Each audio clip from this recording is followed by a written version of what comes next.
나 주님의 기쁨 되기 원하네. 우리 찬양 드립니다. 나 주님의 기쁨 되기 원하네. 내 마음을 새롭게 하소서. 새 분행아 되게 하여 주사. 주님의 빛 비추게 하소서. 내가 원하는 한 가지 주님의 기쁨이 되는 것. 내가 원하는 한 가지 주님의 기쁨이 되는 것. 겸손히 내 마음 드립니다. 나의 모든 것 받으소서. 나의 맘 깨끗게 씻어주사. 주의 길로 행하게 하소서. 내가 원하는 한 가지 주님의 기쁨이 되는 것. 내가 원하는 한 가지 주님의 기쁨이 되는 것.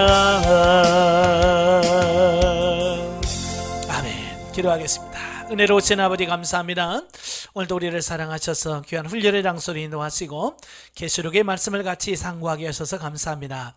오늘도 말씀 나눌 때 그 말씀들이 살아있는 말씀이요 생명의 말씀이 되어지게 하시고 정말 우리가 하나님이 기뻐하시는 삶을 살아드리는 우리가 될 수 있도록 도와주옵소서. 시정을 맡겨오며 예수님의 이름으로 감사하며 기도합나이다. 아멘. 예, 이 시간에는 우리 요한계시록 19장의 말씀을 같이 보도록 하겠습니다. 19장의 내용이 예수 그리스도의 재림과 그 두 짐승에 대한 멸망에 대한 말씀이에요.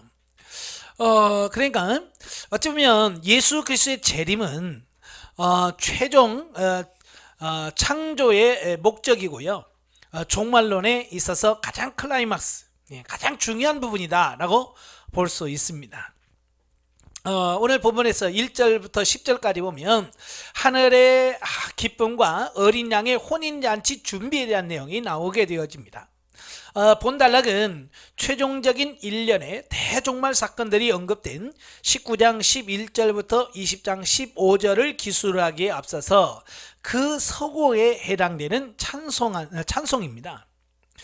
저자는 모든 불신자들이 영원히 멸망하게 된 그 대심판으로 말미암아 있게 될 그리스도와 그의 백성들의 찬란한 승리를 언급하기에 앞서 그 승리를 더욱 빛나게 하기 위하여 그 앞에 서곡의 팡파르를 올려놓음으로써 최후의 승리의 장을 열어가고 있는 것이다. 예, 그러니까 이 세상에서 어떤 중대한 발표, 중대한 발표가 있을 때 그냥 하지 않죠. 예를 들어서 뭐 연예 대상이라든지 뭐 이런 거 발표할 때 보면 앞에 타르르 드럼치면서 빵빠방 하면서 이렇게 울리잖아요. 자, 이건 뭘 말하냐면 앞으로 중대한 발표가 있을 거다, 중요한 뭐가 있을 거다라고 하는 그런 의미를 담고 있거든요. 그래서 이 본문에서 하나님의 최종 심판이 선언되기 전, 최종 심판이 선포되기 전에 그 앞에 찬양을 통해서 어쩌면 팡파르와 같은 그런 역할을 하고 있더라는 겁니다. 자, 그러므로 본 찬양의 내용은 두 가지입니다. 찬양의 내용은 두 가지인데요. 첫째가 뭐냐면 이후에 있을 그리스도의 대승리에 대한 서곡일 뿐만 아니라, 두 번째로 앞서 17장 1절부터 18장 24절에서 언급된 바벨론의 멸망에 대한 성도의 즐거운 노래이기도 하다. 예수 그리스도께서 승리하실 거다라고 하는 것과 바벨론이 망했다고 하는 것, 자, 이 부분에 대해서 노래를 하고 있는 겁니다. 자, 우리가 보면 그 세상에서 스포츠 경기를 하다 보면 그 경기에서 이기잖아요. 특별히 이제 우승을 한단 말이에요. 자, 우승을 하면 우승한 그 팀들은 얼마나 기뻐하는지 몰라요. 그죠? 마치 세상을 다 얻은 것처럼 기뻐하잖아요. 막 아주 격하게 막 소리를 지르고 막 물 들이붓고 샴페인 터트리고 뭐 폭죽 터트리고 막 그러잖아요. 예? 그러니까 그 기쁨, 그 승리의 기쁨을 마음껏 누리는 거죠. 예, 이것은 우리가 최후의 하나님 나라에서 들어가서 누리게 될 우리가 누리게 될 그 기쁨에 대한 말씀을 하고 있습니다. 자, 그러니까 세상에서 그 스포츠 경기에서 우승한 팀들이 그 기뻐하는 모습을 보면서 우리는 뭘 봐야 되냐면, 우리도 나중에 하나님의 나라에 가서 저렇게 기뻐할 거다. 아니, 저보다도 더, 그지? 더 기뻐할 거라고 하는 어떤 이런 부분들을 맛을 봐야 되는 겁니다. 예. 그래서 그 승리한 팀들은 너무 기뻐하지만 반면에 그 경기에서 지고 우승을 내준 그 팀들을 보세요. 완전 초상집이잖아요. 자, 마지막 날에 여러분 초상집에 갈 것인가 잔치집에 갈 것인가? 그러니까 여러분이 이제 어떻게 사느냐가 달려 있는 거죠. 우리가 어떻게 준비하고 어떻게 그 날을 위해서 지금 이 세상에서 사느냐에 따라서 그 결과는 분명히 달라질 거예요. 이 찬양 가운데 여러분이 들어가 있어야 돼.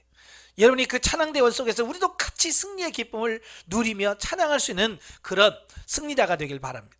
자, 왜냐하면 본문의 초반부에 큰 음녀 바벨론을 심판하신 하나님의 의에 대한 찬양의 내용이 명백하게 언급되어지고 있기 때문이다.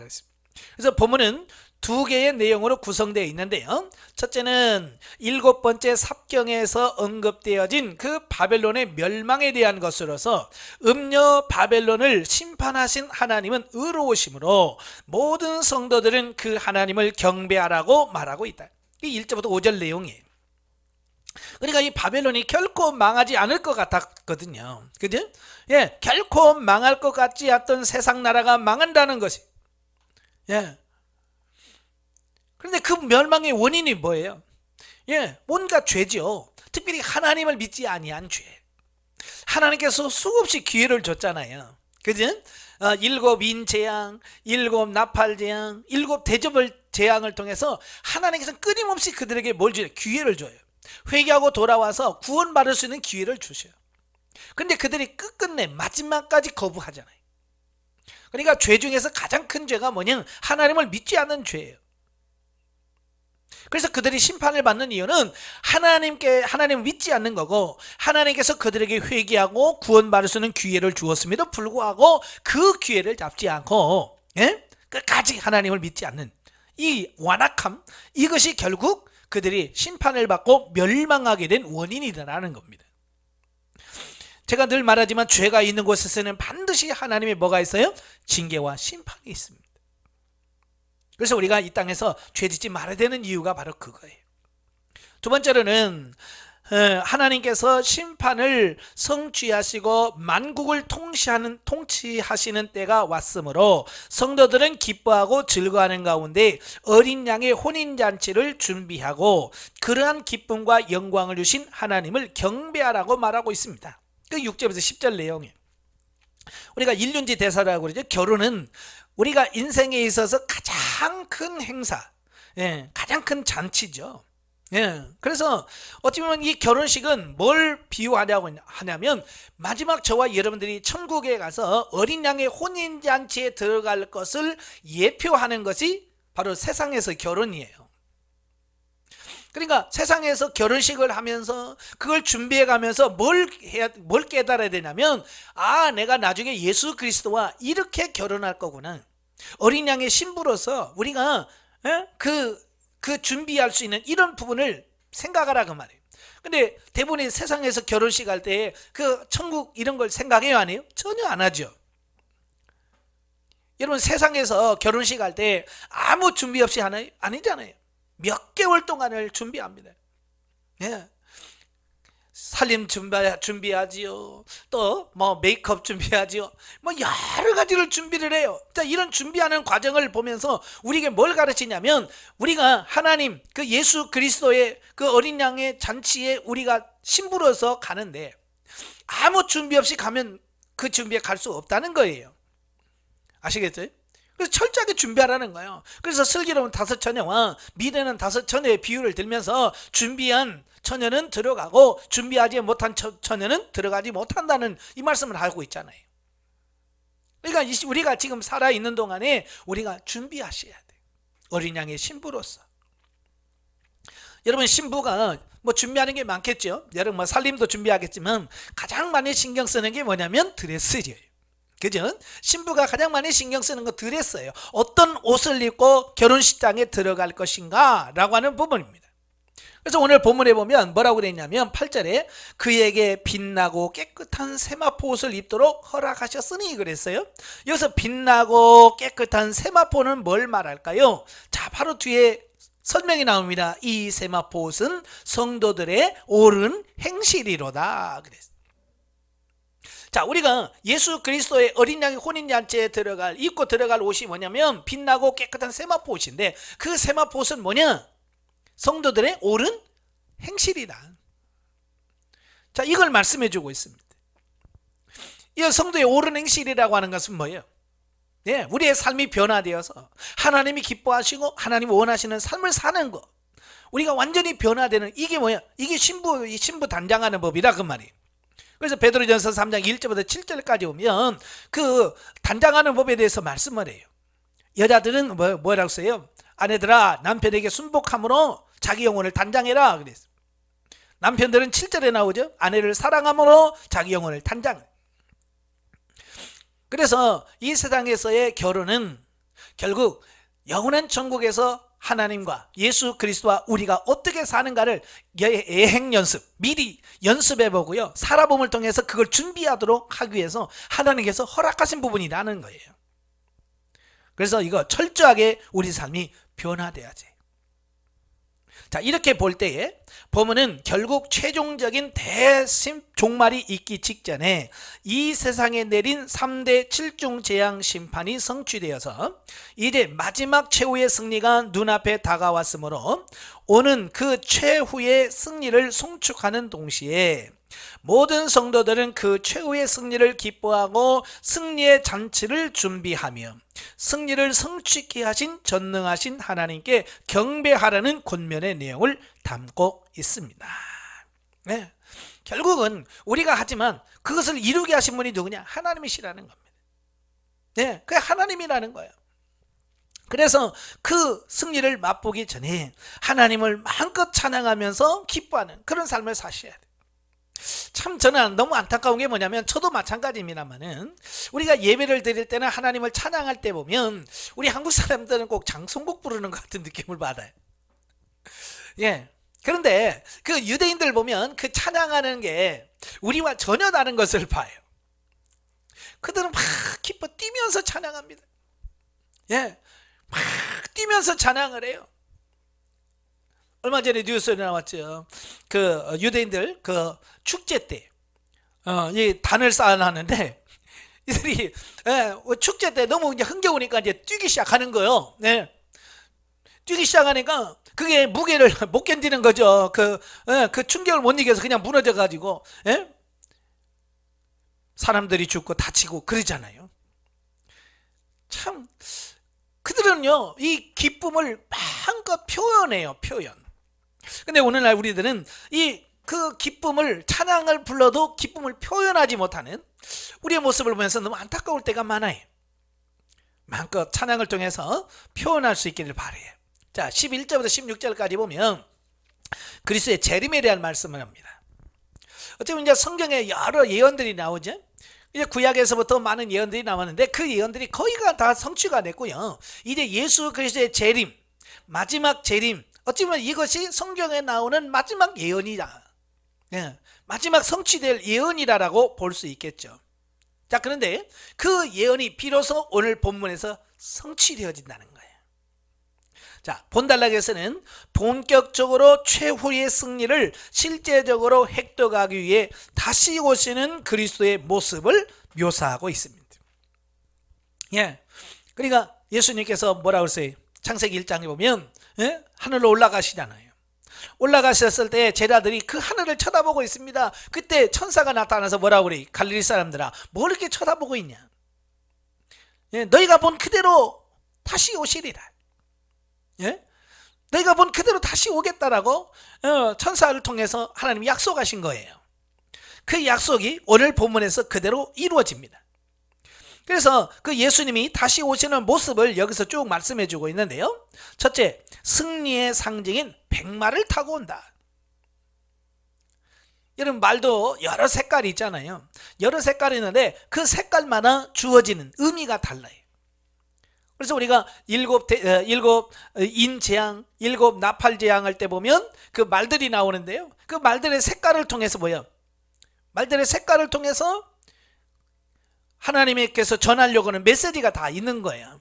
그래서 적색, 흰색 말은 승리를, 전쟁을 승리를 말하고, 그 다음에 검정 말은 가뭄이라든지 기근을 말하고, 청황색 말은 질병이나 죽음을 의미하고. 자, 이렇게 말 색깔을 통해서 뭐요?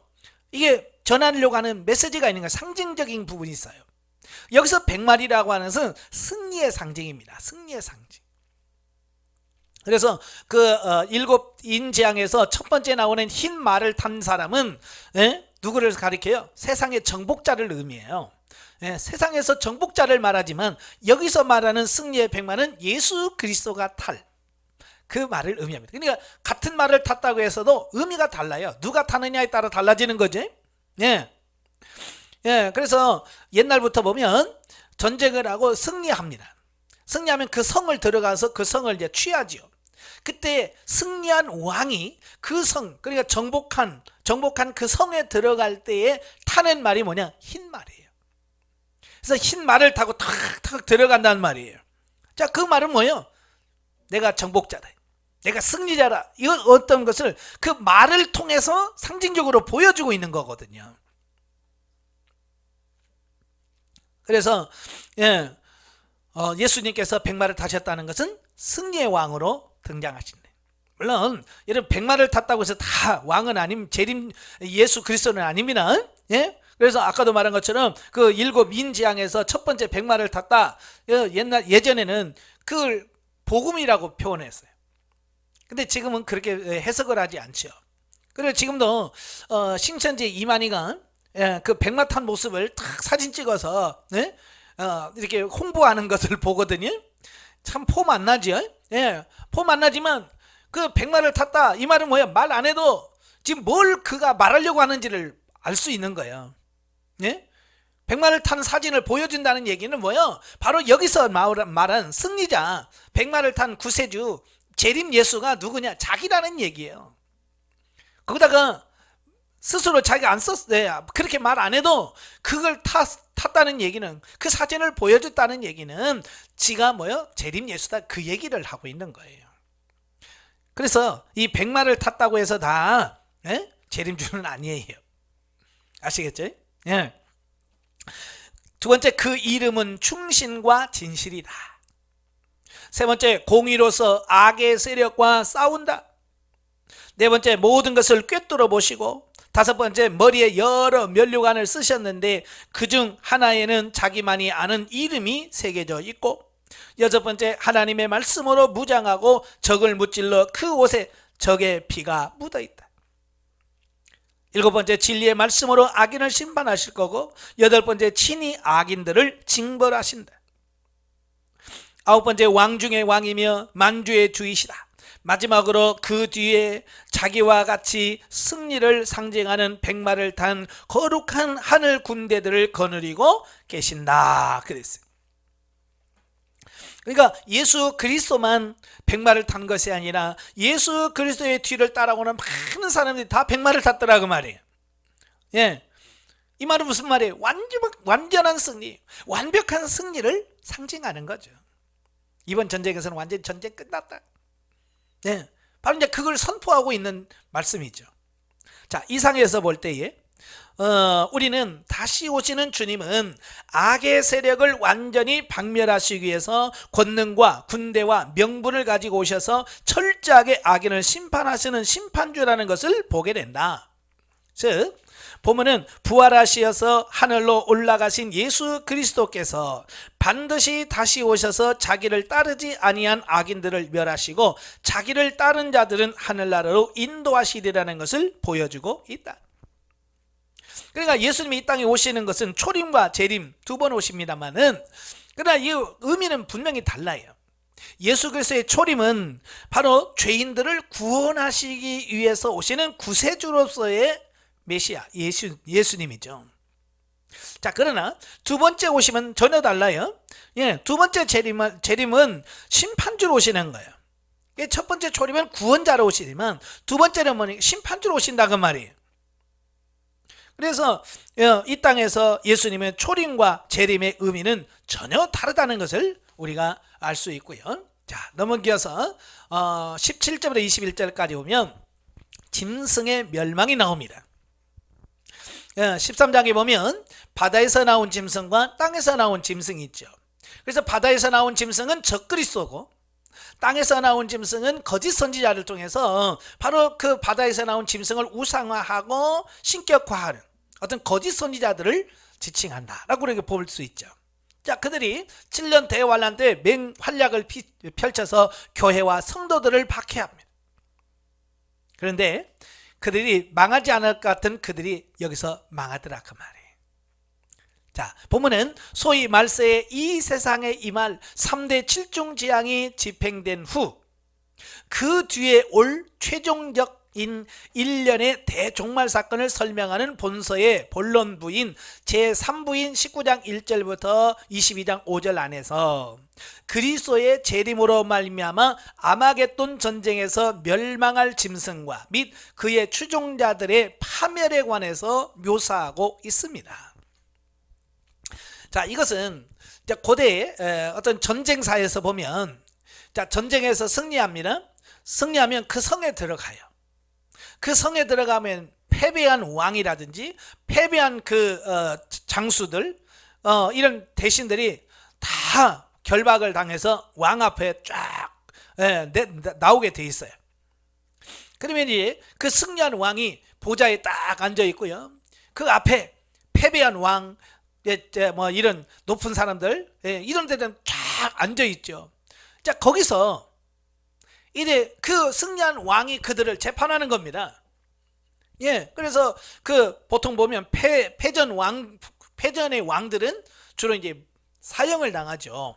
또 귀족들도 다 마찬가지예요. 왜? 그들이 살아있으면 어때요? 그들이 막강한 힘을 발휘해서 다시 반역할 수 있거든요. 그래서 반역을 하지 못하도록 그들을 완전히 제거하는 거예요. 숙청하는 겁니다. 자, 이런 부분을 연상하면서 바로 예수님께서 그 승리로 백마를 타시고 올라오시고 들어오시잖아요. 자, 오신 다음에 어떻게 해요? 이제 그 정적들을 제거하는 수순을 밟는 겁니다. 그래서 그동안 하나님의 나라를 박해하고 교회를 핍박했던 적그리스도, 바다에서 나온 짐승, 또 거짓 선지자들, 666표를 받게 하고 그 안 받은 사람을 죽이고 가두고 뭐 매매를 못하게 했던 그 거짓 선지자들 다 이때 모여 예수 그리스도 승리하신 그 예수 그리스도 앞에 가서 다 모여 심판을 받고 멸망을 받게 된다. 자, 이걸 말씀해 주고 있는 겁니다. 그래서 요한이 본문에서 밝히고 있는 그리스도의 군대와 짐승의 군대의 싸움에 관한 묘사는 그 싸움의 과정을 언급되어 있지 않고 결과만 언급하고 있는데, 이것은 아마도 사단의 군대는 그리스도의 군대와 비교할 때 적수가 되지 못하고, 따라서 그리스도의 군대의 승리는 너무나 당연한 것이기에 의도적으로 전쟁 과정에 관한 묘사를 생략한 것으로 보여진다. 전에도 말씀드렸지만 전쟁에서 유브라데의 강도 마찬가지, 전쟁을 하면 전쟁에 관한 기사가 거의 없어요. 그냥 전쟁이 있었다, 그리고 바로 승리를 얘기를 해요. 자, 이 말이 무슨 말이냐면 예수님께서는 이런 전쟁에서 반드시 승리한다. 그 적이 아무리 많아도 상대가 되지 않는다. 이거 완전히 무시하는 걸 의미합니다. 그래서 이 전쟁은 의미가 없다, 무의미하다, 기록할 가치도 없다, 이제 그런 얘기예요. 그러니까 반드시 그 전쟁에서는 승리한다. 그걸 이런 무시하는 과정을 통해서 우리에게 보여주고 있는 겁니다. 예, 그러니까 이런 걸 보면서 좀 자세하게 쓰지. 뭐 우리 인간의 입장에서는 그렇게 생각할 수 있죠. 예, 그런데 하나님 편에서 볼 때는 그 많은 것을 자세히 써봐야 의미가 없다. 그래서 전쟁이 일어난다고 하는 것과 바로 승리를 할 것에 대한 말씀으로 결론을 내려버리는 겁니다. 왜? 반드시 이기기 때문에. 자, 한편 악의 세력의 대패가 묘사된 뒤에 악의 세력의 대장들인 짐승과 그 거짓 선지자가 잡혀 영원히 나올 수 없는 지옥에 떨어지게 되고, 그들을 따르던 불신자들은 죽임을 당하게 된다는 이야기가 뒤에서 묘사되면서 본문이 마감하고 있습니다. 그러니까 세상에서 일어났던 어떤 고대 전쟁이 바로 마지막 예수 그리스도의 그 재림 때 일어날 이 마지막 전쟁과 다 예표요, 그림자로 보여주고 있는 거죠. 이런 내용은 본문 속에서 우리는 악의 세력은 그들이 이 땅에서 아무리 강한 권세와 무기를 가지고 세상을 지배한다 할지라도 하나님의 권세 앞에서는 종국적으로 패망할 것이며, 또한 그 권세와 힘은 그리스도 안에서 뭉쳐지고 무장한 거룩한 군대와 비교하면 상대조차 되지 못한다는 것을 알게 된다. 예. 그러니까 이걸 바라보면서 우리가 깨달을 게 뭐냐면, 우리는 이 눈에 보여지고 만져지는 이것에 너무 민감하게 돼요. 그지? 그러나 이런 부분을 보면 그 눈에 보여지고 만져지는 이런 부분이 그렇게 중요하지 않다는 것을 말씀을 들을 수 있는 겁니다. 예. 왜냐하면 바로 눈에 보여지는 그들은 다 하나님 앞에서, 그리스도 앞에서 다 무너질 것들이거든요. 굉장히 보여도 그리스도 앞에서는 아무런 의미가 없어요. 예, 그래서 오늘 우리가 신앙생활 하면서 이 세상에서 눈에 보여지고 만져지는 것들 때문에 주눅들 필요가 없다는 얘기예요. 많은 신앙인들이 저 불신자들과 자기의 삶을 비교해 가면서 나는 왜 이렇게 돈이 없을까? 남은 좋은 차 타는데 나는 왜 이런 차를 탈까? 다른 사람들은 이렇게 좋은 집에 사는데 나는 왜 이런 집에 살까? 많은 사람들이 눈에 보여지는 것 때문에 주눅들어. 그럴 필요 없다는 얘기예요. 그 세상 사람, 그게 하나님을 믿지 않는 자들이 아무리 잘 먹고 잘 살고 뭔가 있다 할지라도 결국 다 망할 거라는 거예요. 종국에는 다 패망할 자들이란 말이에요. 그러니까 그들에게는 의미가 없어. 그러니까 눈에 보여지고 만지는 것, 그것 때문에 우리가 주눅들 이유가 없다는 거예요. 세상에 살면서 당당하라 그 말입니다. 가난해도 당당하고요, 없어도 당당하란 말이에요. 왜? 세상에 있는 건 다 죽고 썩을 거란 말이에요. 오직 영적이고 신령한 것만 남는다.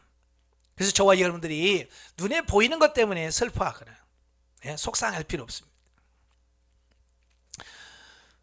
우리는 대장 되신 예수 그리스도만 따라가면 승리하는 삶을 살 줄로 믿습니다. 자, 마지막으로 성경 계시발전사적 이해를 보죠. 자, 오늘은 세마포에 대해서 같이 보기를 원해요. 자, 오늘 본문은 8절하고 14절에 보면 세마포라고 하는 말이 나와요. 8절에 보면 그가 빛나고 깨끗한 세마포 옷을 입도록 허락하셨으니 이 세마포 옷은 성도들의 옳은 행실이로다 그랬어요. 또 14절에 보면 하늘에 있는 군대들이 희고 깨끗한 세마포 옷을 입고 백마를 타고 그를 따르더라. 그러니까 어린 양의 신부나 하나님 하늘의 군대나 다 뭘 입었어요? 빛나고 깨끗한 세마포 옷을 입었더라 그 말이야. 세마포 옷. 자, 여기서 이제 세마포 옷이라고 하는 말을 국어 사전에 보니까 가는 삼실로 곱게 짠 피륙, 배를 말하죠. 배. 우리가 보통 삼배라고 말이죠. 그래서 성경에서 이 배옷은, 성경에서 말하는 배옷, 세마포 옷은요, 귀족이나 부유한 사람들이 입던 옷을 가리킨다. 쉽게 말하면 구약에서의 세마포 옷은 부귀를 상징합니다. 부귀. 그 사람이 얼마나 출세에 성공했는가, 얼마나 잘 살았나, 이걸 보여주는 상징적인 표현이 바로 세마포 옷이라고 할 수 있어요. 배옷. 자, 오늘날도 마찬가지죠. 자, 오늘날에는 그 유명하고 좀 돈 많이 번다, 좀 돈 있다 하는 사람들은 뭐요? 예, 저는 메이커를 잘 모르겠습니다만은 뭐 피에르 가르댕 뭐 이런 거 있잖아요. 뭐 이런 거 그런 거 입으면서 메이커 자랑하면서 마치 그것이 자기 신분에, 예? 자기의 신분이 높다는 것을 보여주는 어떤 이런 부분을 보죠. 네, 메이커 이건 부를 상징하는 거예요. 그래서 뭐 명품 백, 뭐 그 가방이 뭐 그거겠습니다만은 뭐 몇백만 원 하고 뭐 1,000만 원이 넘어가는 가방도 있잖아요. 예? 뭐 그거 차면, 그걸 들면 신분이 바뀌나요? 근데 세상에는 그렇다 그 말이에요. 부를 상징한단 말이에요. 그 사람의 부귀를 상징해요. 그런데 성도들에게는 세마포 옷을 입는다고 말합니다. 바로 어린 양의 그 신부의 어린 양의 신부들이 다 세마포 옷을 입어. 이건 뭘 의미하느냐?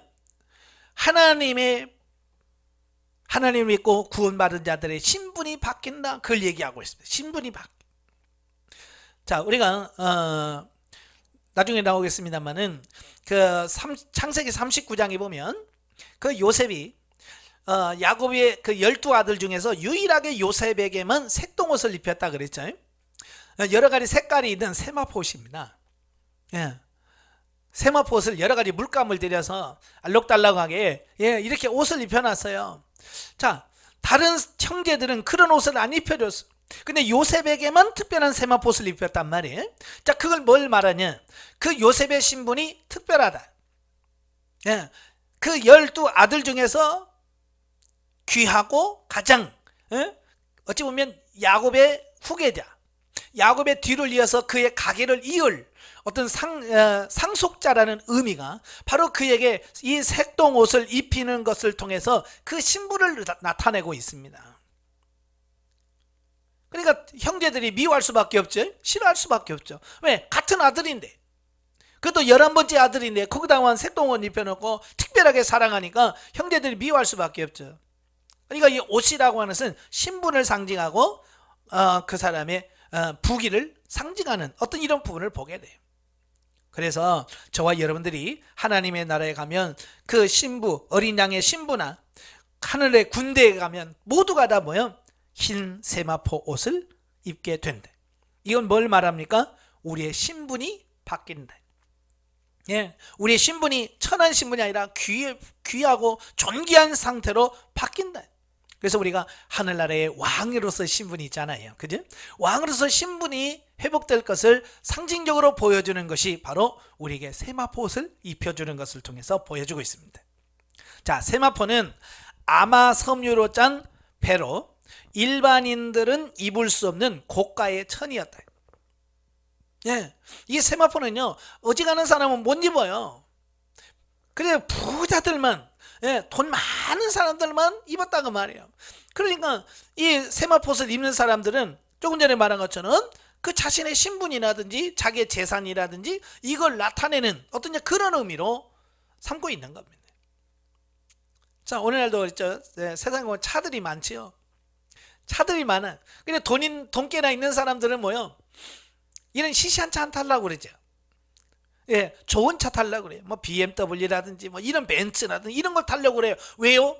그게 자기 자신의 신분이라고 생각하거든요. 그지? 신분 과시용이야. 나 이런 사람이야 라고 하는 것은 어떤 그 차량이라든지 어떤 옷의 메이크를 통해서 보여주는 거죠. 그래서 그때 당시도 나 돈 많은 사람이야 라는 것을 보여주기 위해서 이들이 세마포옷을 부자들은 다 입었어요.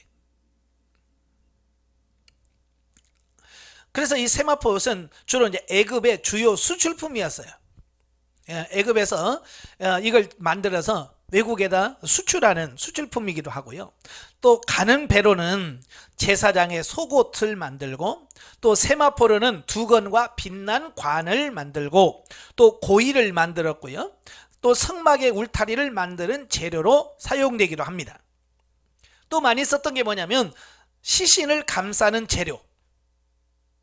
그러니까 예수님이 십자가에 달려서 죽으시고 그를 장사 지낼 때에 아리마대 요셉과 니고데모가 바로 세마포로 그를 감쌌거든요. 그래서 장례를 치를 때 쓰는 어떤 재료를 쓰고요. 그 또 특별히 미라를 만들 때 그 미라를 감싸는 천으로 사용됐어요.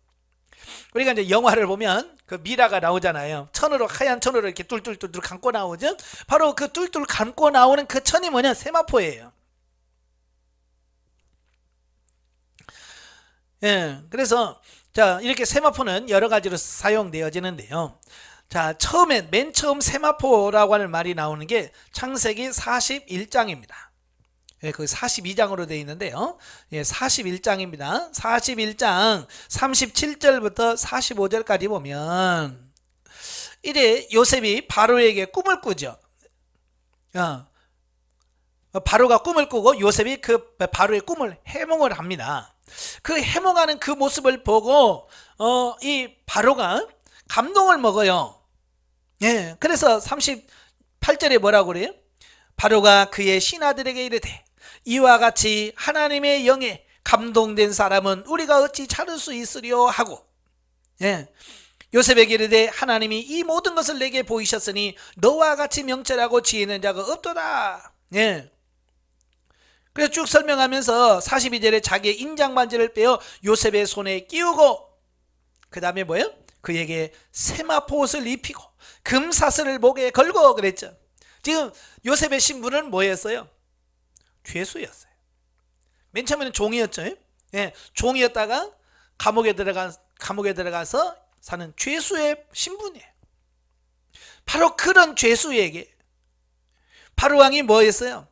인장 반지를 빼어서 그의 손에 끼워주고 그에게 세마포옷을 입혔단 말이에요.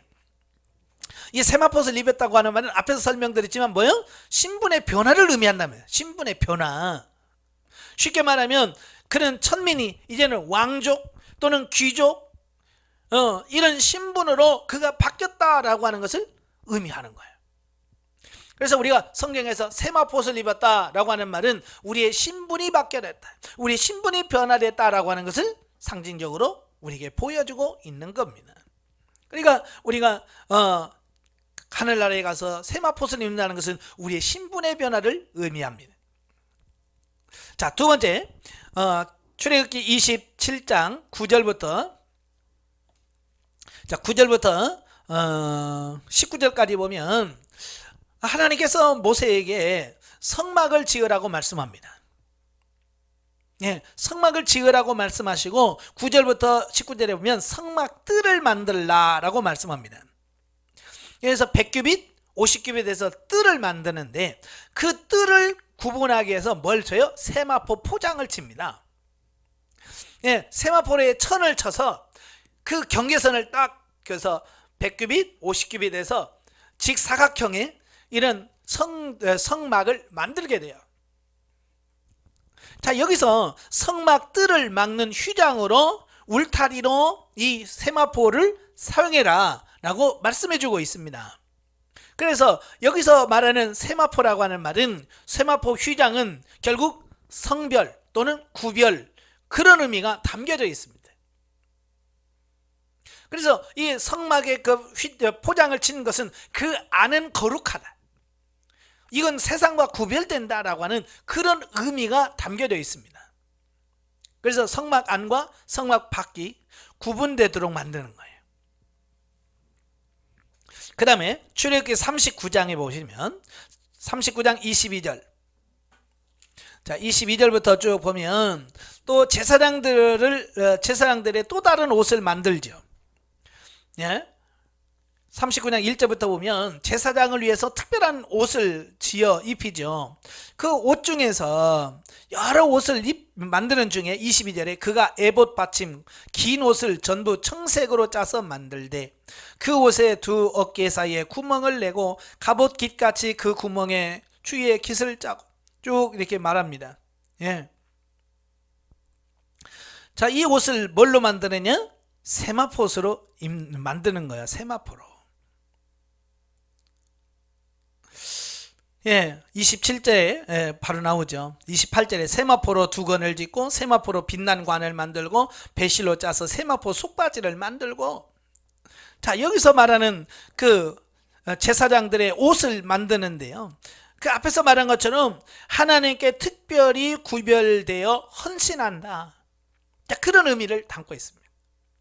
그래서 이 제사장들은 누구를 위한 사람? 하나님을 위하여 특별히 구별되어지고 성별되어졌다. 자, 그런 의미를 담겨져 있습니다. 예. 근데 이 하나님이 일하는 그 제사장들에게 속옷까지 뭘 입히라고 그래요? 속옷까지 세마포를 입히라는 거예요. 그렇게 비싼 옷인데 속옷까지 다 세마포로 한단 말이에요. 자, 이건 뭘 의미하는 거예요? 하나님의 일하는 사람의 신분이 고귀하다. 하나님의 일하는 사람들의 그 고귀함, 그들의 헌신에 대한 하나님의 인정하심, 이런 걸 상징한다라고 볼 수 있지요. 그래서 일하는 사람들에게 귀한 걸 입혀주는 겁니다. 자, 그 다음에 사무엘상 2장 18절부터 보면 2장 18절부터 21절까지 보면 그 사무엘이 어렸을 때에 성전에 들어가 살지요. 왜? 한나가 서원했잖아요. 아들을 주시면 이 아들을 평생을 주님을 위해서 성전에서 살도록 하겠습니다. 그게 나시린으로서 하나님께 서원을 했죠. 그래서 젖을 떼자마자 그 사무엘을 성전에서 기르게 합니다. 성전에서 살게 하죠.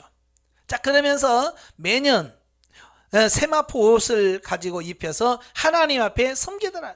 그의 어머니가 매년 드리는 제사를 드리러 그의 남편과 함께 올라갈 때마다 작은 겉옷을 지어다가 그에게 주었더니, 그러니까 한나가 매년 똑같이 제사를 드리러 올라가면서 사무엘에게 겉옷을 만들어서 항상 이 세마포 옷으로 하나 입힌단 말이에요.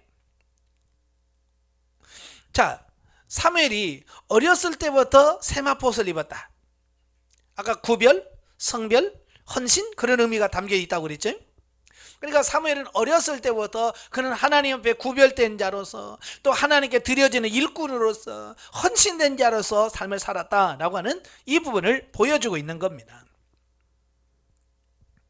자, 그 다음에 역대상 15장, 자, 역대상 15장 25절부터 28절까지 보면 이 다윗이 그 다윗성을 완성하고 나서 하나님의 법궤를 모셔오죠. 그래서 법궤를 다윗성으로 메고 올 때에 그 하나님의 일하는 그 법궤를 메는 모든 사람들, 악기를 메는 모든 사람들에게 뭐예요? 다 세마포옷을 입혔다. 27절에 보면 다윗과 및 궤를 맨 레위 사람과 노래하는 자와 그의 우두머리 그나냐와 모든 노래하는 자도 다 세마포 겉옷을 입었으며 다윗은 또 배 에봇을 입었고. 이 법궤를 운반하는 거 귀한 일이죠. 하나님을 모시는 거 같은 의미잖아요. 자, 그런데 그 하나님을 모시는 그 자리에서 그냥 대충 입고 할 수 없잖아요.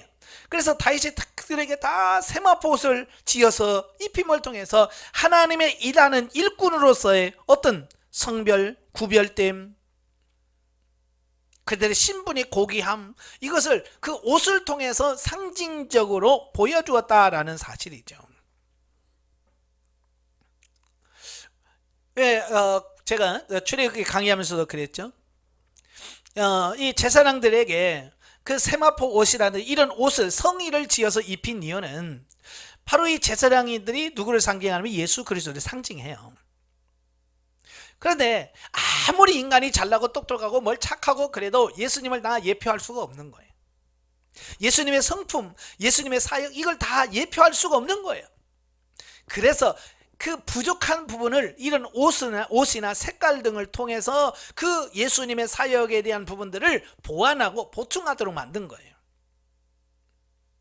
그래서 이 제사장들이 입는 옷을 잘 보시면 예수 그리스도가 이 땅에 오셔서 어떤 사역을 할 것이고 어떤 삶을 살 것이다 라고 하는 것을 보여주고 있는 거예요. 이렇게 해서 구약에서 이 옷이라고 하는 것은 굉장한 의미가 있는 거예요. 단순히 그냥 오늘날 우리처럼 추우니까 입고 더우니까 입고 부끄러우니까 없는 그런 차원이 아니라 상징적인 의미가 많이 포함되어진 것이다 라고 하는 거예요. 그래서 잠언 31장 10절부터 31절까지 보면 그 현숙한 여인에 대한 말씀을 쭉 합니다. 현숙한 여인에 대해서 쭉 설명하면서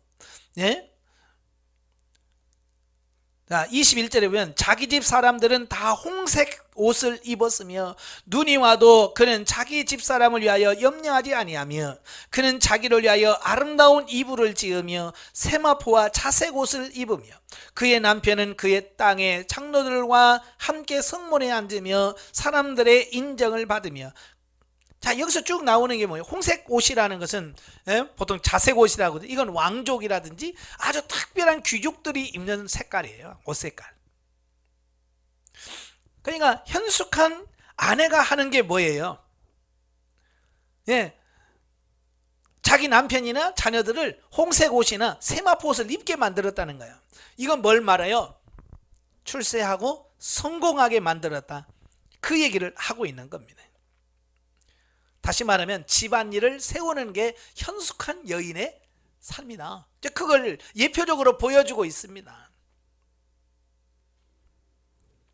자, 이렇게 구약에서는요, 창세기부터 잠언서까지 쭉 봤는데 다 뭘 말하냐면 그 단순히 입는 옷이지만 그 옷은 그냥 입는 옷의 차원에서 머무는 게 아니라 그 옷을 통해서 그들의 신분이라든지 그들의 사역이라든지 그들의 구별됨, 이런 것들을 상징적으로 말씀하고 있고 표현하고 있다.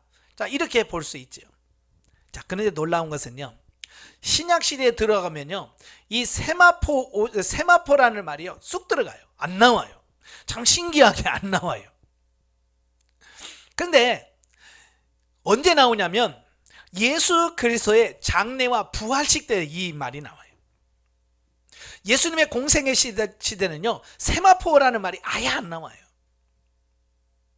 그러다가 예수 그리스도의 장례, 그러니까 7번에 보시면 마태복음 27장 59절, 마가복음 15장 46절, 누가복음 23장 53절, 요한복음 19장 40절, 모두가 다 예수님을 장사 지내는 모습이거든요. 예수 그리스도를 장사 지낼 때에 그 아리마대 요셉이 예수님의 시신을 십자가에서 내려서 깨끗한 세마포로 싸서, 그래요? 세마포로 쌌어. 장례식을 치를 때 장례 그 시신을 싸는 천이라고 그랬잖아요. 우리나라도 그러잖아요. 그 돌아가신 분 장례할 때 입는 옷이 있잖아요. 수의라고 그러죠. 수의가 비싸요. 꽤 비쌉니다. 뭐 비싼 거 몇백만 원짜리 가기도 해요. 자, 이렇게 수의를 비싸게 입힌다고 하는 것은 뭐예요? 그를 아주 귀하게 장례 치른다, 이제 그런 의미가 들어있죠. 그래서 예수님도 이 세마포로 예수님의 장례를 치렀다라고 하는 말은 예수님의 장례를 아주 고귀하고 귀하게 치렀다, 그 얘기를 하고 있는 겁니다. 자, 그 다음에 예수님의 부활과 또 관련이 있어요. 누가복음 24장 12절, 요한복음 20장 57절에 보면 예수님께서 부활하셨습니다. 누가복음 24장 12절에 보면, 자, 예수님께서 부활하십니다. 자, 그리고 베드로가 그 무덤에 가죠. 12절에 베드로가 일어나 무덤에 달려가서 구부려 들여다보니 세마포만 보이는지라. 자, 아리마대 요셉이 예수님을 장례 치를 때 세마포옷을 둘둘둘 말아서 그 장례를 치렀잖아요. 그래서 예수님 부활했다는 말을 듣고 베드로가 막 그 무덤으로 뛰어갔어요. 뛰어가서 딱 보니까 어때요? 그 세마포로 싼 그 예수님은 없고 그 예수님을 쌌던 그 둘둘 말았던 그 세마포만 그대로 있는 겁니다. 딱 그런 모습을 보는 거예요. 또 요한복음에도 마찬가지고요. 자, 이렇게 예수님의 장례식과 예수 그리스도의 부활에서만 나옵니다. 왜 그럴까? 그 다음에 사도 바울 서신 안 나와요. 전혀 안 나옵니다. 그러다가 느닷없이 계시록에 나와요. 자, 그러면 구약시대는 그렇게 왕족이나 귀족들, 이런 귀한 사람들을 표시하고 또 하나님이 일하는 제사장들을 입는 옷으로 그렇게 표현했는데 왜 신약시대는 안 나올까? 이제는 구약은 모형과 예표라고 그랬잖아요. 신약시대는 그런 예표나 모형 시대가 아니라 실제이기 때문에 그런 거예요. 사실은 뭘 입느냐가 중요한 게 아니라는 얘기예요. 우리가 이 옷을 입을 때 어떤 옷을 입었느냐가 그렇게 중요한 게 아니라는 겁니다. 메이커를 입었냐, 어떤 얼마나 비싼 명품을 옷을 입었냐, 그렇게 중요한 게 아니에요. 이제 옷의 개념이 달라지는 겁니다. 그러니까 오늘 예수 믿는 사람들이 명품에 목매일 필요가 없어요. 예? 그 명품 입었다고 내 삶이 바뀌어지는 건 아니에요. 우리의 삶이 명품이 돼야 돼. 아시겠죠? 이제는 이 옷에 관심 끄란 말이에요. 옷을 가지고 신분을 나타내거나 그럴 필요 없다는 얘기예요. 그래서 이제 계시록 15장으로 넘어가면, 계시록 15장 5절부터 8절에 보면 여기서 그 세마포 옷을 입은 사람이 나오잖아요. 7 재앙을 가진 7 천사가 성전으로부터 나와 빛난 세마포 옷을 입고 가슴에 금띠를 띠고, 하나님의 나라는 세마포 옷을 입어요. 근데 여기서 우리가 잘 기억할 것은 단순히 눈에 보이는 세마포로 보면 안 된다는 얘기예요. 자, 오늘 본문 18장 19장 그 8절에 그에게 빛나고 깨끗한 세마포 옷을 입도록 허락하셨으니 이 세마포 옷은 성도들의 뭐라고 그래요? 옳은 행실이라. 그냥 성도들이 입는 옷 메이커였다면, 그죠? 메이커 이름을 댔을 거예요. 근데 그 메이커 이름이 아니라 그들이 입는 그 신부로서 예수의 신부로서 그 결혼식장에 들어가는 신부들이 입는 옷이 뭐냐? 성도들의 옳은 행실이라는 겁니다. 그러니까 옷은 뭐야? 성도들의 삶과 연결이 있다는 얘기예요.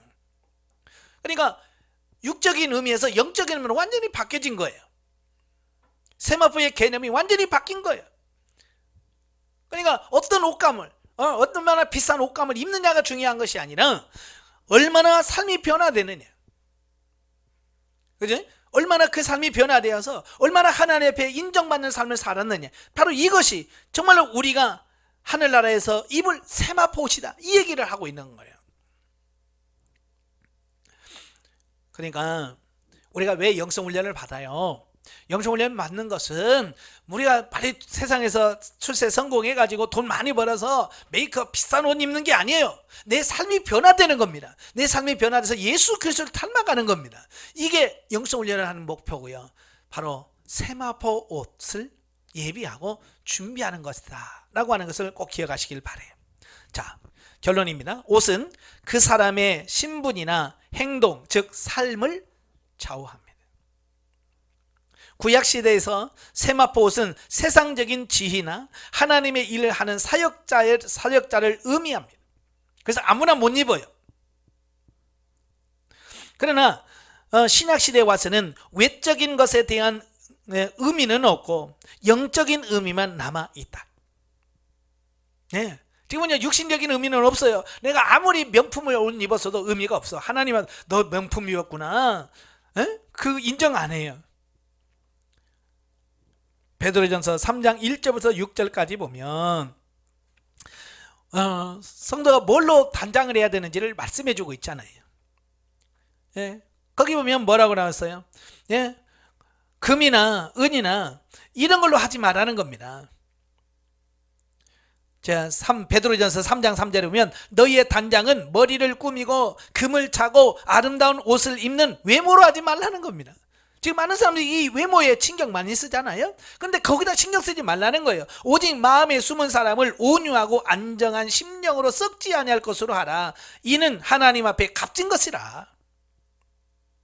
옷 좋은 거 입었다고, 금으로 차고 뭐 반지 좋은 거 꼈다고 하나님 인정하는 게 아니란 말이에요. 하나님 앞에서 입자는 것은 심령에 썩지 아니할 것, 이건 영을 말합니다. 우리의 영을 아름답게 꾸미고 영을 아름답게 세워가는 것, 이게 세마포 옷을 입는 거다라고 말씀해주고 있습니다. 최종적으로는 사람의 외모가 중요한 것이 아닌 영적인 변화와 삶의 변화가 중요하다라고 하는 것을 우리에게 말씀해주고 있습니다. 그래서 여러분이 삶의 변화를 가져오셔야 돼. 세마포 옷을 입으셔야 됩니다. 세마포 옷을 입는다는 것은 내 삶이 변화된다는 거예요. 사람들을 대할 때, 또 하나님을 봉사할 때 내 삶이 변화돼야지. 새로워져야 돼. 그때 내가 신부를 단장하는 거고 내가 세마포 옷을 입는다는 것을 꼭 기억하시고요. 이래 메이커 신경 쓰지 마시고요. 여러분의 삶이 정말 하나님 앞에 인정받는 삶이 되도록 날마다 새로워지시기를 주님으로 축원합니다. 기도하겠습니다. 은혜로우신 아버지, 오늘 세마포에 대해서 들었습니다. 우리가 그동안 좋은 메이커 옷을 못 입었다고 속상할 때도 있었습니다.